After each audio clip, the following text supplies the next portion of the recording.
Sejam todos bem-vindos ao primeiro episódio do Você Podcast. Então, esse primeiro vai ser a abertura, nós vamos explicar o porquê da origem do podcast, quais são as expectativas, qual que é o nosso objetivo de expansão desse podcast também, de impactar cada vez mais vidas. Então, sejam todos muito bem-vindos. Hoje nós estaremos aqui com o João Dom, então nós dois somos os cofundadores e coprodutores desse projeto. Então, como é o primeiro episódio, nós vamos estar conversando entre nós sobre a finalidade do podcast, mas a ideia futuramente é trazer convidados externos, justamente para ter uma troca de conhecimento, de conteúdo e também para não ficar em algo monótono. Então, vou apresentar aqui o João Dom, então psicólogo, empresário, mentor. Então, se apresenta por gentileza, João. Primeiro, satisfação da gente poder iniciar esse projeto, né? Então, que tem tanto futuro. E eu acho que a ideia surgiu muito nessa questão, linkando nossa história também, né, John? Porque acho que tanto eu como você, a gente veio de origens ali mais simples e tal, e em algum momento despertou para essa questão do desenvolvimento pessoal. Eu tenho formação em psicologia, mas eu não gosto muito dessa questão de títulos, né? Desde cedo eu fui estimulado a aflorar meu lado empreendedor. Eu li aquele livro Pai Rico, Pai Pobre com 9 anos. Então ali já abriu minha mente para esse novo mundo. Só que chegou um ponto assim que eu senti a necessidade de escolher um curso não focado nessa questão financeira, sabe? Mas focado em algo assim de elevação, algo que iria me preencher enquanto pessoa. E foi aí que eu escolhi a psicologia. Nessa época eu já tinha um pouco assim de algumas fontes de renda e tal, então eu pude ter esse privilégio, né, de escolher a profissão, ao contrário do que a maioria faz, né, de escolher muito pensando na questão financeira. Então muitos vão lá na medicina, no direito e tal, que são as mais badaladas, mas esquecem de se conectar na pergunta principal, né, o que faz sentido para mim enquanto ser humano impactando o mundo. Legal. E essa tua escolha de psicologia, ela partiu por algum princípio familiar, decisão familiar, ou você já tinha conhecimento que você queria seguir por esse ramo? Rapaz, é engraçado, porque desde criança, os meus pais, quando tinham aquelas brigas, né, que todo pai tem, eu é que sentava com minha mãe para aconselhar, entre aspas, para ouvir ela. Então eu gostava dessa coisa assim de conselho, ou de tentar entender as pessoas, né? Na minha infância eu tinha uma facilidade com as exatas, então eu tirava notas muito boas em matemática e tal, mas eu gostava mesmo de entender as pessoas. Então eu não era aquele nerd convencional que sentava na frente de óculos, não, eu sentava no fundão. E aí eu transitava, eu tinha um bom relacionamento com os professores e também um bom relacionamento com os alunos do fundo, assim, sabe? Então, ao mesmo tempo que eu poderia ser um alvo de bullying, mas eu, de alguma maneira ali, eu conseguia ser até o líder dos que colocavam apelidos e tal. Então, isso sempre me brilhou mais os olhos do que os números, né? Embora eu veja que os números, eles têm uma função muito assim de trazer propriedade, trazer algo mais concreto. Acho que através dos números a gente consegue dimensionar algumas coisas. Tanto que a linha de abordagem que eu escolhi na psicologia é uma linha um pouco mais objetiva, né, que é a TCC, a Teoria Cognitiva Comportamental. Então, ao contrário das mais convencionais, que são um pouco mais subjetivas, essa é uma abordagem um pouco mais científica, né? Então ela consegue dimensionar exatamente em que ponto que a pessoa está e tudo mais. Então, baseado nisso, eu fiz uma mescla entre esses dois mundos, né? Entre o mundo mais concreto dos números e o mundo mais subjetivo da psicologia. Legal. E desse período que você cursou a psicologia, qual foi o maior aprendizado que você teve estudando pessoas e entendendo os comportamentos humanos? Cara, eu acho que o maior aprendizado que eu tive é que cada pessoa ela é única, sabe? Isso sempre me chamou a atenção. Teve um momento assim que foi meio que por acaso, né? Sabe aquela coisa assim, quando alguém faz aniversário, e a gente faz aquelas mensagens e tal para as pessoas. E um belo dia, uma amiga fez aniversário e eu fiz tipo uma poesia com o nome dela. O nome dela era Jaqueline, e aí eu peguei o nome simplificado dela, que é Jaque, e fiz uma brincadeira, Jaque, e fiz uma poesia e tal, com o nome dela, e trazendo características dela, únicas, assim, que só ela tinha. E aquilo impactou, porque eu coloquei no grupo da sala e aí todo mundo ficou aquele alvoroço assim, também vou querer no meu e tal.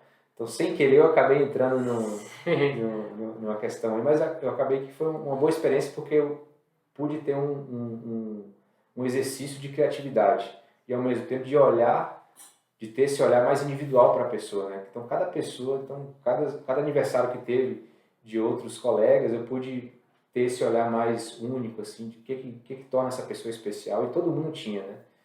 E eu acho que ao longo do meu processo de amadurecimento também enquanto pessoa, isso também se expandiu nas mínimas coisas. Então eu via, sei lá, na academia, um cara que veio lá da África e ele está trabalhando na limpeza, e eu observava ele assim, alguns minutos, eu conseguia até me emocionar de ver a simplicidade que ele exercia o trabalho dele, e a alegria e tal, e o quão único ele era enquanto pessoa, sabe? Então acho que esse foi o maior aprendizado que eu tive e que eu levo hoje. Então cada cliente, cada paciente eu vejo como uma experiência única. Então por mais que eu tenha esse conhecimento e tal, tenha esses estudos, mas aquela pessoa ali, ela deve ser tratada como uma experiência à parte. Então eu sempre tenho esse caráter de ao mesmo tempo trazer o conhecimento, mas também estudar aquela pessoa e ver o que pode ser aplicado para ela, como se fosse uma experiência mesmo. Sim. E quando a gente fala de pessoas e comportamento humano, mesmo sabendo que as pessoas são diferentes, cada um tem a sua personalidade, seu jeito de pensar, existe uma linha comportamental? Você consegue padronizar as pessoas ou não? Sim, existem maneiras de você padronizar algumas coisas, tanto que existem classificações, né? Então vai ter lá os transtornos psicológicos, né, que você pode classificar, e isso ajuda a gente a ter um norte para a compreensão mesmo, né? Porque muitas vezes há situações semelhantes na infância daquela pessoa, né, questão de abandono, então um trauma que ela sofreu, e aí a gente vai mapeando e vendo que esses mesmos eventos acabam dando na mesma consequência. Então eu acho que a padronização ela vai um pouco nesse sentido. Mas, ao mesmo tempo, não é uma regra. Né? Então, acho que até a ideia do nosso podcast é um pouco isso também, né? De mostrar que sempre temos essa possibilidade de escolher o positivo, escolher a evolução, o desenvolvimento, ao invés de sermos vítimas ou de irmos para esse viés. Tanto é que, se você for olhar, tem casos assim, de irmãos gêmeos, em que um irmão virou criminoso e tal, e o outro virou um cara que fez a diferença, e ambos foram a mesma criação, mesma idade, mesmo tudo. Então, assim, existe o caráter do padrão, mas também existe a escolha. Sim. Existe essas duas variáveis aí, né? Nesse teu exemplo dos irmãos, eu estava assistindo um vídeo esses tempos e não era um vídeo, era um jornal, e era exatamente isso, eram irmãos gêmeos, e os dois, o pai deles era alcoólatra. Uhum. E aí foi feita uma entrevista com os dois irmãos nessa reportagem, e um deles, e aí a repórter perguntou para os dois, qual que é o impacto da bebida na tua vida? Por que você bebe? Perguntou para um deles que bebia. Ele falou, eu bebo por causa da influência do meu pai. E aí ele falou, tá, mas você bebe porque ele bebia? Isso era uma referência para você? Você leva ele como exemplo? Sim, ele falou, então ele bebia por causa da referência do pai dele. E aí foi perguntado para o outro irmão, por que você não bebe? Por causa da referência do meu pai. Sim. E aí foi perguntar, tá, mas por quê? Se o teu pai era uma referência para você e ele bebia, por que você não bebe? Não, eu não bebo porque quando ele bebia, ele chegava em casa estressado, brigava com a gente, então não é isso que eu quero pra minha vida. E aí a gente consegue ver que realmente, mesmo os dois filhos, sendo gêmeos, saindo da mesma barriga, dos mesmos pais, têm personalidades diferentes, né? Isso é muito forte. E falando do podcast, você é podcast, qual que é o teu objetivo com o podcast? Quando a gente fala de psicologia, pessoas, quando a gente olha só psicologia, a gente está falando mais de uma atenção voltada individual. E quando você vem para o mundo virtual, onde você acaba impactando mais pessoas, o que te desprendeu a sair do mundo individual e vir para o podcast? Qual que é o teu objetivo com ele? Assim, se for olhar a questão da nossa zona de conforto, não sei você, mas pelo menos para mim, eu sou o cara do individual. Né? Igual eu falei, eu sempre gosto de olhar para as pessoas como cada um é uma pessoa única e tal, ver a história, mergulhar naquela história e ajudar ela nesse frente a frente, né? Mas a gente não pode também negar que a questão virtual, a internet, é uma ferramenta que alcança mais pessoas. Sim. Então aqui eu acho que é um trabalho que a gente vai desenvolver, que vai atingir pessoas, talvez não com a mesma intensidade de repente uma terapia, onde você pode olhar aquela pessoa de forma mais individualizada, mas de uma forma mais padrão, e benefícios vão ser disponibilizados para essas pessoas, né? Então a gente tem muito conteúdo aí que a gente pode trazer, que digamos assim, são universais para qualquer caso, e eu acho que a gente pode, inclusive a gente vai fazer isso, né? Trabalhar não só essa questão da psicologia, da mentoria, mas também voltado um pouco para essa questão financeira, que eu acho que está tudo muito envolvido. As finanças, elas afetam muito a saúde mental das pessoas, e eu acho que principalmente aqui no Brasil é uma lacuna que está muito carente, né, de conhecimento. O brasileiro ele não tem, não foi habituado a aprender sobre isso, então a gente pode acrescentar muito sobre, tanto nessa questão financeira, mas principalmente na base, né, na saúde mental e a saúde como um todo, porque eu acho que a saúde mental ela é reflexo do geral. Sim. Legal. E quando a gente olha você podcast, né? O título, o que esse título representa para você? Representa uma abertura de uma possibilidade, né? Então eu acho que o primeiro passo da terapia e o primeiro passo de uma transformação de uma pessoa é ela abrir os olhos para a possibilidade que ela tem para a transformação. Então, acho que muitas pessoas elas estão hoje com dificuldades em determinada área, principalmente porque ela não sabe que é possível que ela não tenha essa dificuldade. Então, talvez ela se acomodou ou se acostumou com aquilo, né? Mesmo que por mais que seja algo muito negativo, muito ruim, mas ela não vê uma esperança, não vê uma possibilidade de mudança. Então, eu acho que o você pode, né, esse jargão aí que a gente brincou com a questão do podcast, é um pouco desse início, né? Então, abrir essa possibilidade, olha, você pode sair daí de onde você está, você pode evoluir, você pode se desenvolver, porque muitas pessoas fizeram isso, nós passamos por esse processo, então a gente vai linkar nossas histórias aí também. E os convidados também que a gente vai trazer, né? Então todos eles vão ter esse viés aí de um lugar e transporte para outro, transformação para essas novas possibilidades aí que se abrem, né? Sim. Quando a gente entra para essa linha de desenvolvimento humano, realmente tem um leque muito grande, né? Então, até para o pessoal que está chegando agora, o objetivo principal é realmente, igual o João comentou, a gente trazer conteúdos de diversas áreas, mas principalmente trazer conteúdos aonde te desperte o seu potencial, aonde você tem oportunidades de você se desenvolver, de você se capacitar. Então, por isso que vai vir outras pessoas contar suas histórias, porque histórias motivam. Então, cada pessoa tem uma particularidade de desenvolvimento, de crescimento diferente. Então, isso vai gerar toda uma motivação. Eu acredito que sim, a internet ela trouxe muita potência. Então, hoje o nosso alcance ele é muito maior. Então, aqui estamos falando só nós dois, mas nós não sabemos aonde que essa mensagem vai chegar, quantas pessoas podem impactar. E quando a gente fala de desenvolvimento humano, dessa carência que você comentou do Brasil, isso aqui tem uma força muito grande, porque nós conseguimos levar um conhecimento para as pessoas, mesmo que seja um conhecimento mais simples, não focado, personalizado, mas essas pessoas elas têm a possibilidade de evoluir através de pequenos passos, né? Eu falo que a mudança, quando a gente se desperta, as pessoas não podem querer mudar tudo de uma vez só, porque elas não estão preparadas psicologicamente, nem fisicamente, então elas não estão preparadas. E eu acho que é isso que acaba desmotivando as pessoas, porque às vezes as pessoas querem fazer uma mudança radical tão grande na vida delas, que elas não estão preparadas, e aí isso gera um desânimo, e ao mesmo tempo entra naquela parte de crenças limitantes, né? Que as pessoas acham, tá, não sou incapaz, não é isso que aconteceu para a vida do João, mas não aconteceu para a minha. Então tem uma série de fatores nessa linha. Legal.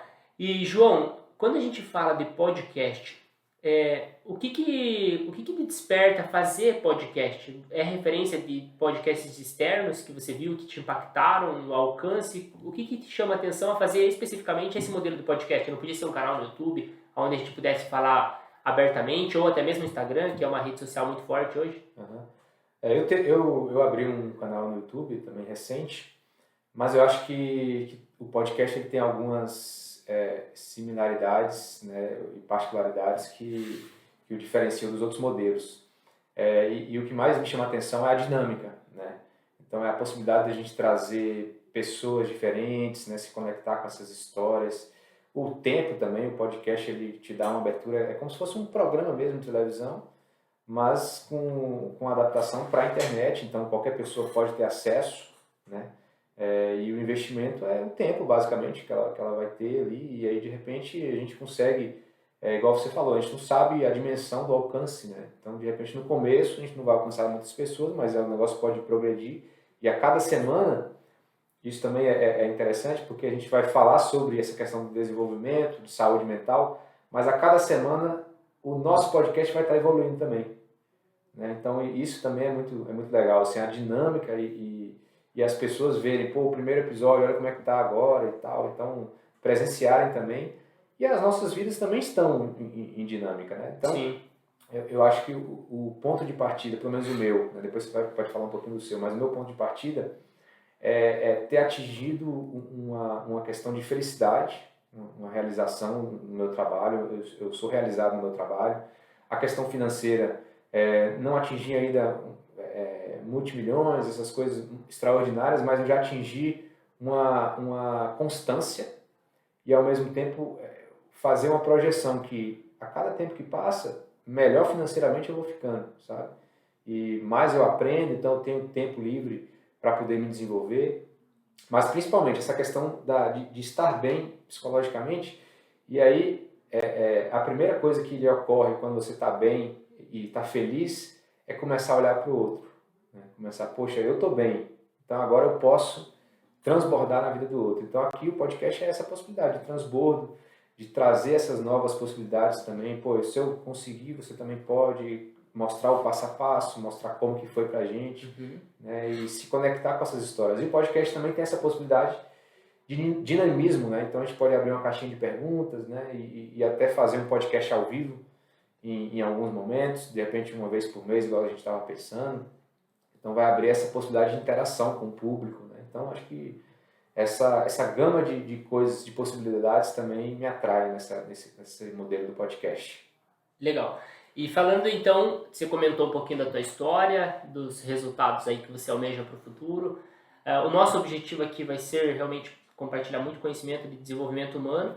E quando a pessoa que está nos assistindo agora, ela olha, por exemplo, o teu histórico de vida, olha as tuas formações, tuas experiências, olha essa estrutura, e a gente fala de mudança.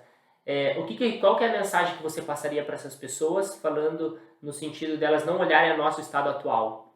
Porque quando as pessoas, isso é uma questão muito forte da internet, que as pessoas elas acabam se comparando muito. Só que antes delas se compararem, a gente tem que olhar o histórico do porquê que essa pessoa passou.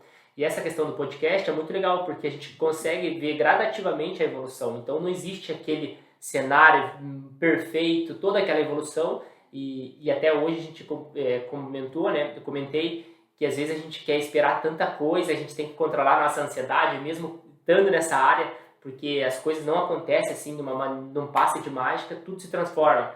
E nas redes sociais tem muito disso, né? Porque as pessoas olham lá o resultado daquela pessoa, olham a estrutura daquela pessoa e ela acha, no subconsciente dela, ela começa a achar, não, aquilo lá foi pro João, porque ele é merecedor, eu não consigo, eu não tenho capacidade para fazer tudo isso. E qual que é a mensagem que você deixaria para essas pessoas, para elas não levarem para esse viés da comparação e sim do desenvolvimento?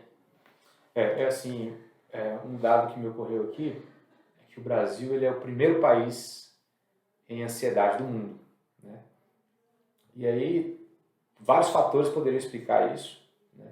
Mas tem um outro dado que também eu acho que tem muita correlação, que é o Brasil também é o primeiro país com mais utilização de tempo em redes sociais. E a rede social é um ambiente muito propício a comparações, né? E essas comparações, elas automaticamente geram essa ansiedade, porque aí você se compara, pô, fulano está com a mesma idade que eu e ele está lá e eu não estou e tal. Então, eu acho que se a gente for traçar aí uma possibilidade de comparação mais saudável seria a comparação com você mesmo, né? Então, aqui é um recorte, aqui a gente, né, chegou nesse patamar de estar bem, de estar podendo contribuir agora, né? Mas se a gente for traçar uma linha do tempo, tanto eu como você, né, a gente passou momentos difíceis, passou por processos, né? Sim. E aí, quando você fala dessa questão dos resultados rápidos, de querer resultado rápido, querer aquela transformação no estalar de dedos, isso é um grande problema, porque processos precisam ser respeitados. Se você pega a natureza e planta uma semente, né, não é de uma hora para outra, né? Então ali ainda vai florescer as raízes e tal. Então, num primeiro momento, a semente está no invisível. Ninguém está vendo aquele processo. Então, só depois de muito tempo é que começa o broto, daqui a pouco a árvore. E a árvore é que vai começar a aparecer. Então, de repente, nós somos um pouco a árvore, né, que está ali ainda em crescimento, está começando a gerar alguns frutos. E as pessoas estão na questão do processo inicial, que é plantar as sementes para colher depois. E eu acho que o grande desafio é a gente chegar numa questão de, além de respeitar esse processo, mas aprender a curtir também essa jornada, né? Então, não levar muito nessa questão de só sacrificar um tempo para depois... Lógico que o fruto ele é muito melhor, é muito mais proveitoso, mas não significa que o momento de plantar também não possa ser, né? Então, acho que essa que é a grande sacada aí que a gente vai procurar trazer para as pessoas, porque quando você começa a experimentar pequenas evoluções e focar a sua comparação ao que você era antes, você já vai começar a experimentar esse sabor, né? Esse sabor de satisfação, de pequenas felicidades. Poxa, eu estava assim no ano passado, agora eu estou assim, né? E aí, em pequenas coisas, a gente pode traçar essas metodologias de indicadores, né? Quais são esses indicadores de que você está evoluindo, e isso vai te deixar contente. Agora, quando a gente foca nessas comparações com outras pessoas, a frustração é certa, porque cada um teve uma história, cada um teve uma vivência, e a gente só está vendo a foto, só está vendo o momento do Instagram ali, o stories, né? Onde a pessoa vai mostrar só a parte final, boa, ali, né? A parte boa, e os filtros e tudo mais. Mas o que aconteceu nos bastidores, o que aconteceu na linha do tempo, as pessoas não estão vendo. Então a tendência é de se frustrar mesmo, porque você está comparando o seu bastidor com o palco da outra pessoa. Da outra pessoa. E é muito forte isso, né? Então você diz que o correto então é você fazer uma comparação com si próprio, comparando com anos anteriores, e não levar essa comparação para o mundo externo. Exatamente. Nessa linha que a gente comentou do resultado no estalar de dedos, um exemplo muito claro é a questão de apostas aí em jogadas de Mega Sena, por exemplo, né? Então, vira aquele alvoroço, todo mundo querendo ficar rico da noite para o dia, mudar suas vidas. E quando a gente começa a olhar o histórico das pessoas que ganharam lá seus multimilhões, e aí, sim, da noite para o dia, era pobre e virou milionário. Essas pessoas, elas não têm inteligência financeira, elas não conseguem gerenciar as suas emoções, então elas acabam gastando tudo, comprando tudo, e no período de 2 a 3 anos ali no máximo, elas perderam tudo e ainda elas estão mais endividadas do que antes delas ganharem o dinheiro. Então isso mostra muito a evolução do processo, né? Porque as coisas, mesmo que aconteça de uma hora para outra, ou no estalar de dedos, se você não estiver preparado, a possibilidade de você não desfrutar e não aproveitar e não gerar mais frutos daquilo é certo, né? É muito forte. E essa questão financeira, João, é algo assim que as pessoas elas subestimam muito essas novas possibilidades. Porque o dinheiro ele te dá acesso, né? Ele abre muitas portas. Mas para uma pessoa que não tem estrutura emocional, o dinheiro pode ser uma coisa negativa. Então, de repente, uma pessoa dessa, mais simples e tal, que ela ganha na loteria, você vê que o padrão é sempre ela gastar muito rápido e sempre em vias de muito prazer. Então, drogas, mulheres, muitas viagens e tal. E aí, bebida, festa, né? E isso, se for olhar para a questão da saúde mental, é muito danoso. Porque o nosso corpo, por mais que ele esteja inclinado, né, ao conforto e ao prazer, mas quando a gente tem acesso a muito prazer num curto espaço de tempo, isso destrói nossas conexões. Então a gente perde a sensibilidade. Então se você for pegar comparar uma criança que ela nasce numa família rica, né? Então tem acesso a todos os brinquedos, tudo que ela pede, os pais dão acesso porque tem grana para comprar. E uma outra criança que ela tem um brinquedinho ali, um caminhão feito de garrafa PET, né? Simplesinho e tal. Mas se você for analisar essa criança aqui, ela sempre está reclamando, ela é mimada, né? Ela não consegue se satisfazer, mesmo tendo tantas possibilidades. E já esse daqui não.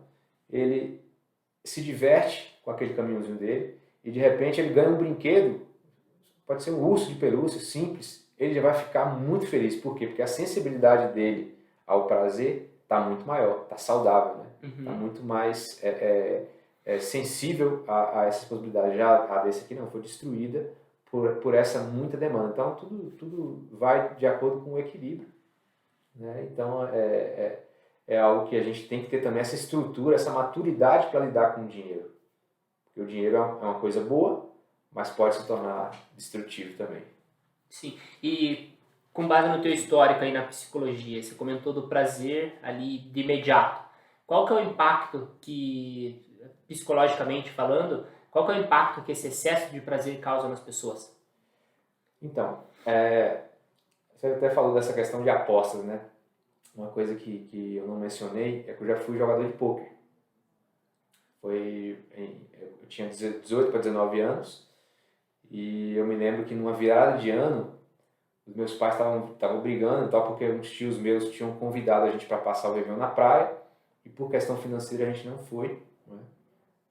E aí minha mãe comprou uma garrafa de vinho, bebeu e tal. E eu lembro que na virada de ano, eu assistindo o show da virada, né, o pau quebrando e tal, e eu disse para mim mesmo, assim, cara, eu não vou permitir mais que isso aconteça, eu vou fazer alguma coisa.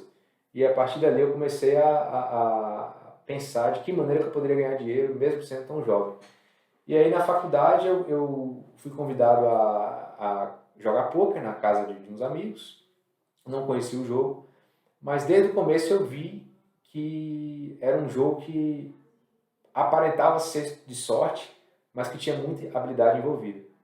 E aí peguei aquilo ali, comecei a me destacar no jogo e tal, comecei a pesquisar na internet sobre o jogo, achei um site que era como se fosse uma escola sobre o jogo, então falava da questão tanto técnica das regras, como você faz as estratégias e tal, como também a questão financeira, então trabalhar uma gestão de finanças para o jogo e principalmente a gestão emocional. Então era esse tripé.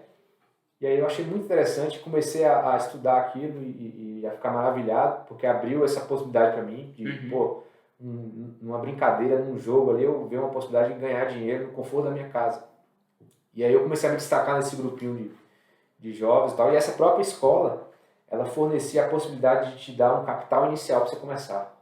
Então você passava por um teste lá, você fazia um teste, e se você tivesse uma pontuação boa, eles te davam $50 na época, para você iniciar, então você não precisava nem botar dinheiro no seu bolso.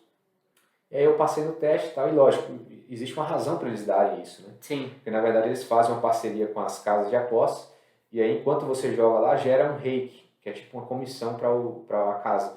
E essa comissão ela é dividida com essa escola. Então se você é um cara que tende a ser ganhador, você sempre vai gerar um rake, vai gerar uma comissão que vai chegar nessa escola. Então ela te deu $50, mas se você for bem sucedido, esses $50 vai voltar em muitas vezes para eles. Então não existe dinheiro grátis, né? Não existe almoço grátis, igual aquela frase.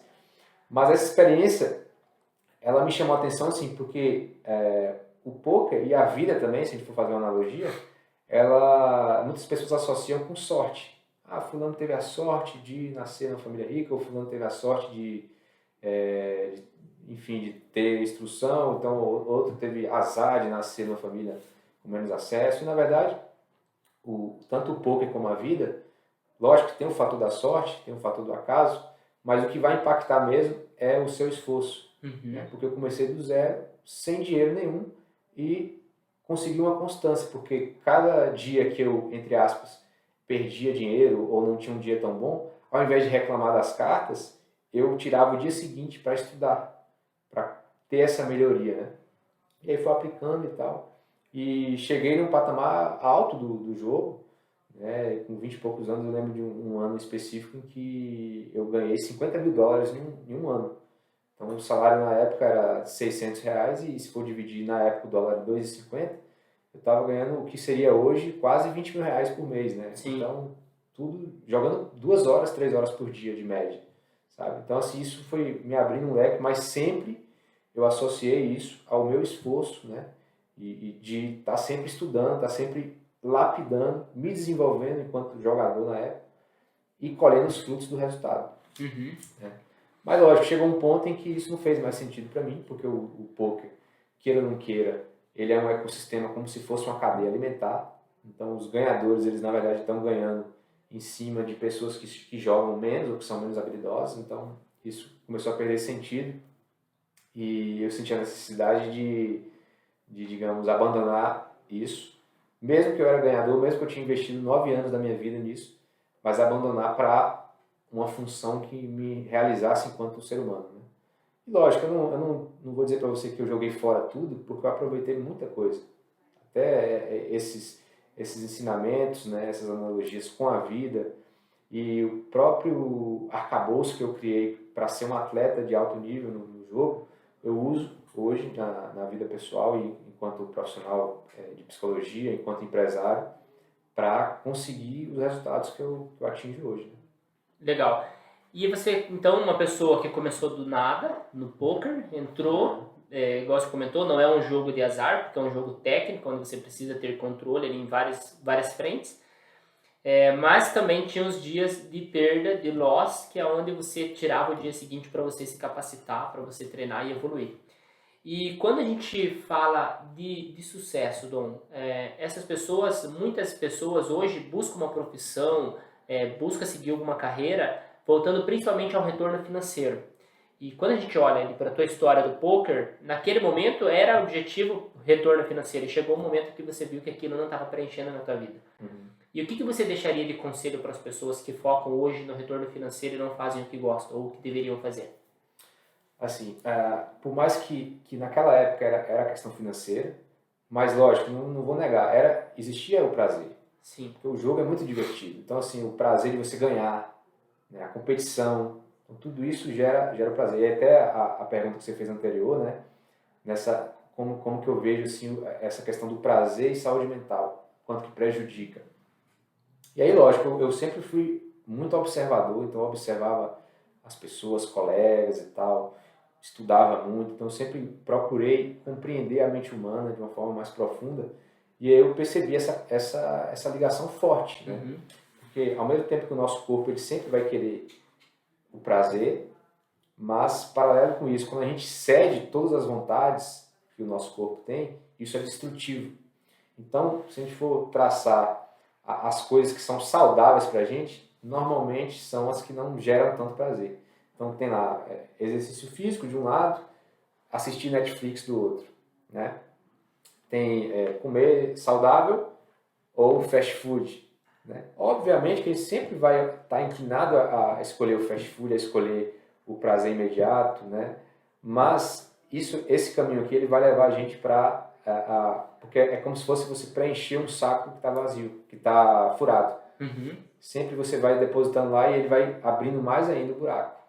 Então é mais ou menos isso. E aí, a nível neuropsicológico, o que acontece nós temos receptores do prazer, receptores de neurotransmissores que nos dão a sensação de prazer. Então, dopamina, serotonina, né? Uhum. São os mais conhecidos.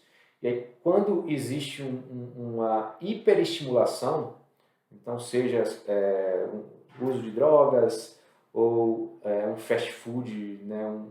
Uma bomba calórica, o sexo, jogatina também um pouco, dependendo.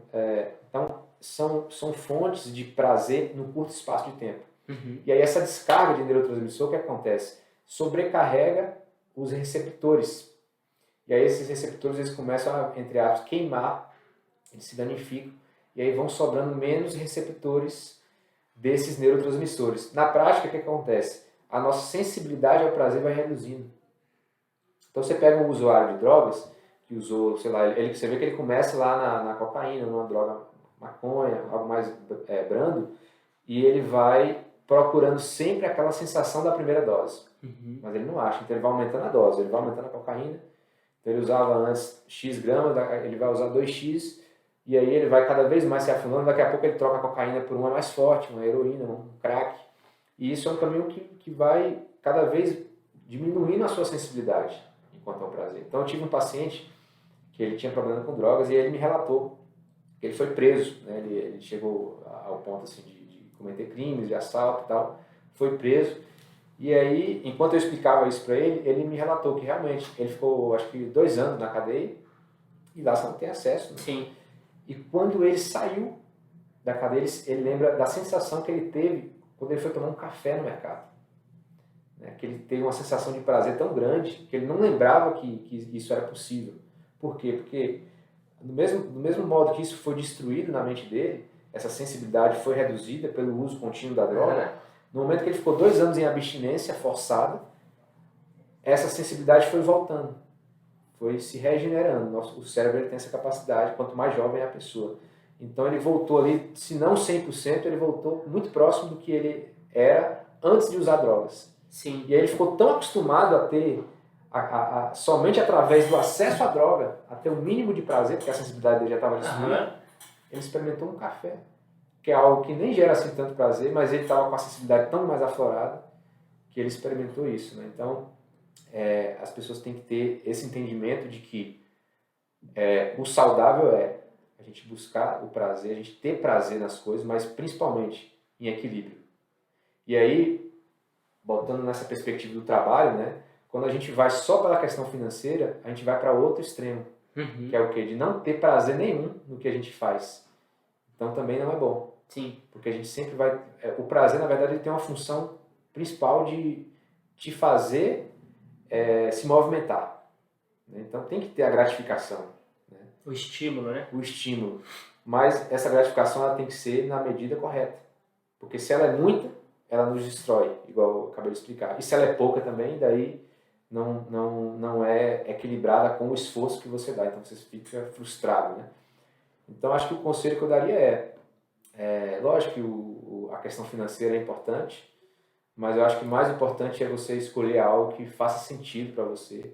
Então, uma coisa que no Brasil eu lamento muito é que a nossa escolha, né, a escolha dos jovens para um curso, ela é feita numa idade muito precoce. Então, acho que 18 anos é uma idade muito jovem para você fazer uma escolha tão importante assim que vai impactar a sua vida toda. Então, a possibilidade e até a estatística das pessoas que iniciam o curso e que não completam e que acabam desistindo e vão para outro curso é muito alto no Brasil. Se você for pegar, por exemplo, nos Estados Unidos, lá os 2 primeiros anos de faculdade, para todos os jovens, são as mesmas matérias. Então você faz 2 anos ali e aí no 3º ano em diante é que você vai escolher. Então a pessoa escolhe com 20 anos ao invés de 18. E 2 anos nessa faixa etária faz muita diferença. Faz muita diferença. Então a chance de vocês fazerem uma escolha mais assertiva, mais certeira, com 20 anos é muito maior. Né? Então eu diria para não ter pressa para fazer essa escolha, né? Para buscar esse autoconhecimento, buscar mentores, buscar conhecimento. Então a gente está numa era em que a internet, tudo que a gente coloca no Google ali praticamente é respondido. Né? Então a gente tem que usar isso a nosso favor. Mas como que as pessoas normalmente usam a internet? Por prazer. Então, a rede social, né? O videogame, o filme, a Netflix, né? E deixam de aproveitar essa parte boa, positiva da internet. Ficam só na distração. Sim. A vida passa muito rápido. Você comentou também de mentores, né, João? Eu ia fazer a pergunta e aí você comentou. E você comentou da experiência que você teve no poker. Você acabou seguindo para o ramo da psicologia. Hoje você é mentor de pessoas através da psicologia. Só que quem são os teus mentores? Quem que é a pessoa que ajuda você a dar um norte para a tua vida? Quem é as pessoas que te dá a direção correta, assim, que ajuda a saciar e você buscar o teu autodesenvolvimento, se capacitar e se desenvolver? Sim. Essa pergunta é muito interessante, porque eu acho que nós precisamos de pessoas, de referências, né? Porque, lógico, a gente pode ler, ter conhecimento, mas quando a gente vê uma pessoa na prática, né, que de repente tem uma história que se conecta com a sua, aquilo te dá mais força de vontade, te dá mais possibilidades e até a nível de esperança do que propriamente um conhecimento. Uhum. Porque você vê, pô, aquela pessoa conseguiu, então eu também posso. Então vai muito com a questão do você podcast, né? Essa conexão de histórias. Mas eu tive o privilégio, John, assim, desde a infância, de ter um pai, né, muito presente. E eu vejo hoje, eu até iniciei na profissão de psicólogo atendendo crianças, e isso me chamou a atenção, porque todos os casos que chegavam sempre tinha, de alguma maneira, envolvido isso, uma dificuldade com a questão paterna, principalmente, né? Então, a figura paterna hoje, ela está muito ausente, ela está muito enfraquecida, os homens estão né, fracos, estão tendo muita mãe solteira, tem uma série de questões aí que envolvem esse apagar da figura paterna. E até mesmo como é que fala, que abaixa, que não valoriza a figura masculina. E, na verdade, ambas as figuras, tanto a feminina como a masculina, elas são importantes para o desenvolvimento de uma criança. E eu tive essas duas, mas principalmente meu pai, foi um cara muito sólido, e até a nível psicológico, ele tinha um perfil considerado ótimo, né? Considerado praticamente perfeito da psicologia, que é você mesclar a autoridade com amor, com essa questão da amizade. Então, meu pai, ao mesmo tempo que ele era o cara que falava, que botava os limites ali, mas também ele era meu amigo, ele jogava futebol comigo, meus amigos veneravam meu pai, assim, né, porque ele era aquele cara que brincava, sempre muito próximo, muito presente, ele era caminhoneiro, mas sempre que ele estava na cidade, ele estava lá com a gente ali e tal, se divertindo. Então, num primeiro momento, meu pai foi a minha principal referência de ser homem. Então, assim, de você pegar aquela base de atributos que são necessários para talvez qualquer área da vida, que é uma resiliência, uma força, a integridade, né, a coragem de enfrentar, né. Então, meu pai ele me passou muito essas características. Mas eu também peguei coisas da minha mãe, porque a minha mãe, ela era um pouquinho mais caótica, emocionalmente talvez não era tão estável, mas a minha mãe, ela era corajosa. Então, meu pai era aquele cara mais centrado, mas ele também era tinha medo de arriscar, então ele era mais sólido, assim, no sentido de não arriscar muito. E a minha mãe não. A minha mãe que me deu esse livro do Pai Rico, Pai Pobre, por exemplo. Então, ela que me abriu a minha mente, né? Então, eu tive esse privilégio de ter duas figuras com características completamente opostas, mas ao mesmo tempo eu fui pegando, entre aspas, os códigos, né, positivos dos dois. Então, tanto meu pai como minha mãe foram duas referências, né, que eu pude ter acesso a esse positivo. E aí, quando eu cheguei nessa fase de 18, 19, 20 anos, aí que eu fui, né, para essa questão da internet, buscar várias pessoas. Então, sempre eu fui curioso para essa questão de desenvolvimento pessoal. Então, eu acho que meus mentores nessa época foram um pouco mesclados, assim, né? Sempre que alguém falava sobre desenvolvimento, ele era meu mentor naquele momento. Então, não fiquei muito tempo assim, não tive uma grande referência enquanto mentor, mas hoje a gente se conectou, tanto eu como você, com o Alex, né? O Alex Silva hoje, inclusive eu faço mentoria presencial com ele. Então, é o meu primeiro mentor, assim, de forma mais concreta, né? Um mentor pessoal. Antes era muito uma mentoria mais assim, de você assistir, acompanhar e aprender aquele conhecimento que a pessoa trazia. Pablo Marçal também, né? Tá entre esses mentores aí. Mas eu acho que é muito importante ter essas pessoas.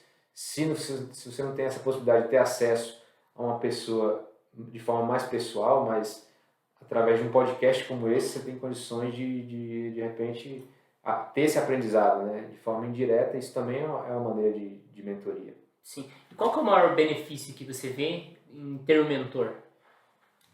Olha, eu diria assim, que o mentor pessoal, acho que é a maior... Lógico, assim como o mentor mais digital, né?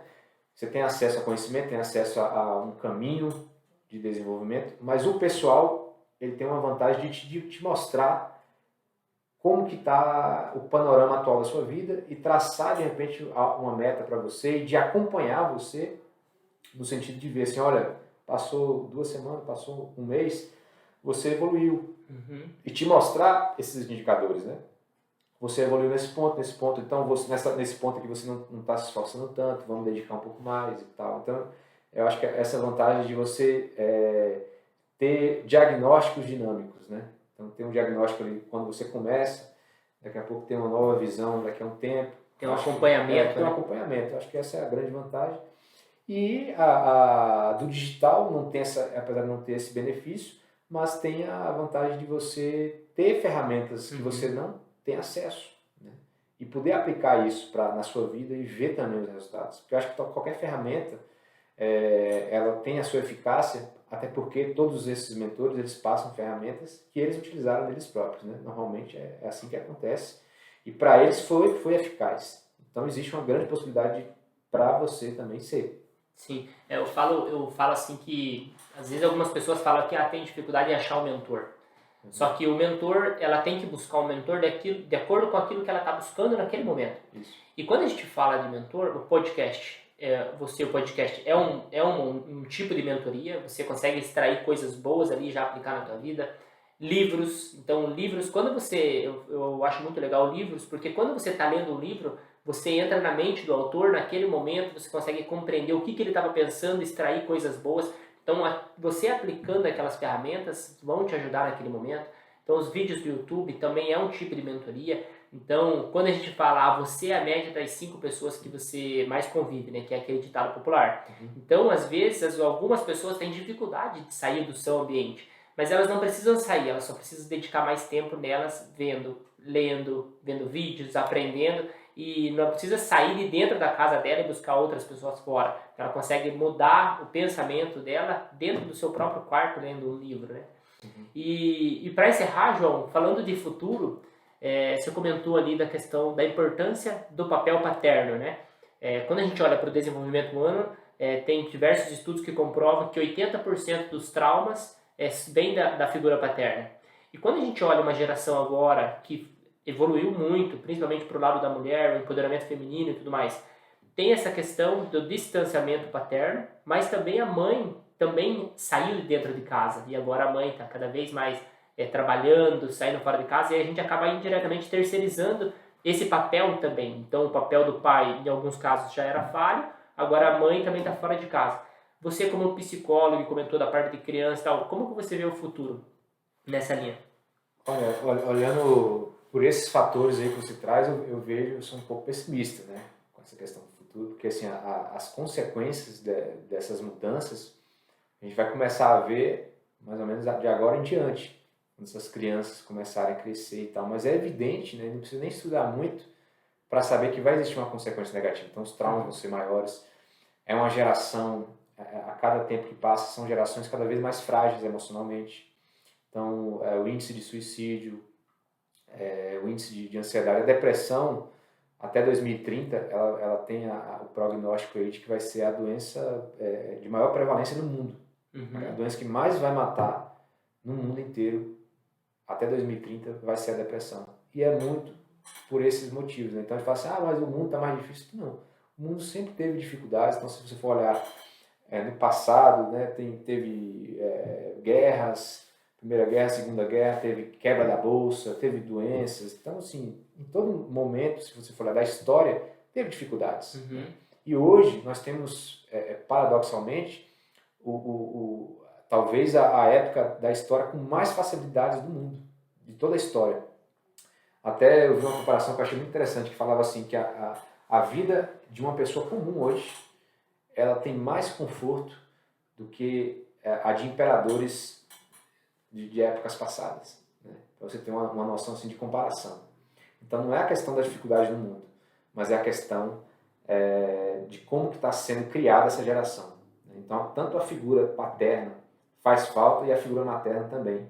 Então ambos fazem muita falta. Quando a criança não tem acesso a nenhuma das duas, né, então fica muito comprometida essa experiência, né, de como lidar com essas dificuldades, com um sofrimento inerente da vida.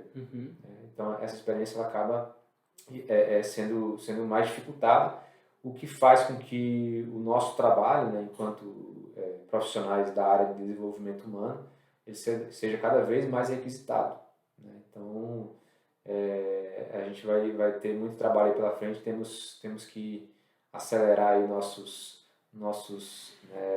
transbordo para essas pessoas, mas ao mesmo tempo eu vejo que um viés que pode ser explorado, né, que pode voltar a ser explorado aí, principalmente nesses cenários aí onde não teve pais, não teve parentes que puderam dar essa contribuição, que é a questão espiritual. Uhum. Né? Porque Deus, ele é universal. Então, para pessoas que tiveram pais e pessoas que não tiveram, Deus é o mesmo. E aí trazendo dados científicos também, né? Porque né, eu não posso colocar esse tema de forma meramente religiosa, mas a ciência comprova que pessoas que têm uma espiritualidade cultivada, elas possuem uma resiliência emocional maior, possuem uma saúde mental superior, né?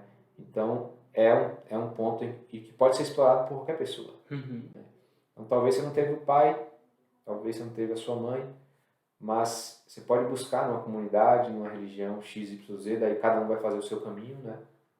Mas a religião dá esse suporte para essas pessoas que de repente não tiveram essa mesma possibilidade. Então, se conectar com esse algo maior pode ser uma saída possível aí para minimizar esses danos emocionais causados pela ausência das figuras parentais. Legal. Não, show de bola. Então, pessoal, a ideia é essa. Então, esse é o nosso primeiro podcast. Tem muito conteúdo, tem muita história. Então, eu acredito que a gente vai conseguir aí agregar muito conhecimento na vida das pessoas, que vocês possam aplicar esse conhecimento. E, João, como que as pessoas fazem para te encontrar nas redes sociais? O meu arroba é o joaodom.psico, né? Inclusive, eu só tenho esse perfil para a questão profissional mesmo, eu não uso para coisa profissional e tal, então é mais para transbordar mesmo. Inclusive, eu não tinha rede social, estava uns 3 ou 4 anos sem redes sociais, tinha só o WhatsApp, e que nem é rede social, né, só uma forma de contato, mas aí eu fui convidado para fazer uma live, e aí com a live você precisa montar, né, um perfil e tal, e aí comecei a investir nessa área, mas sempre para esse viés assim, de transbordar, de trazer conhecimentos. Então é joaodom.psico, Dom é DH, né, que é meu sobrenome. E aí, através dessas redes sociais, as pessoas podem entrar em contato com a gente, né, se conectar, mandar sugestões de temas, né, perguntas também, acho que tanto a minha como a sua. E também, se precisar também dos nossos serviços enquanto psicólogo, mentor, né, para que tenha algo mais personalizado ali também estamos abertos aí a todas essas possibilidades. Legal. Então, esse foi o nosso primeiro podcast, João. Obrigado aí pela tua contribuição. É uma honra estar aí, o nosso primeiro entrevistado, então, do nosso Você Podcast. E aqui a gente deixa uma mensagem. Então, você pode fazer muito mais, você pode fazer muito mais do que você imagina.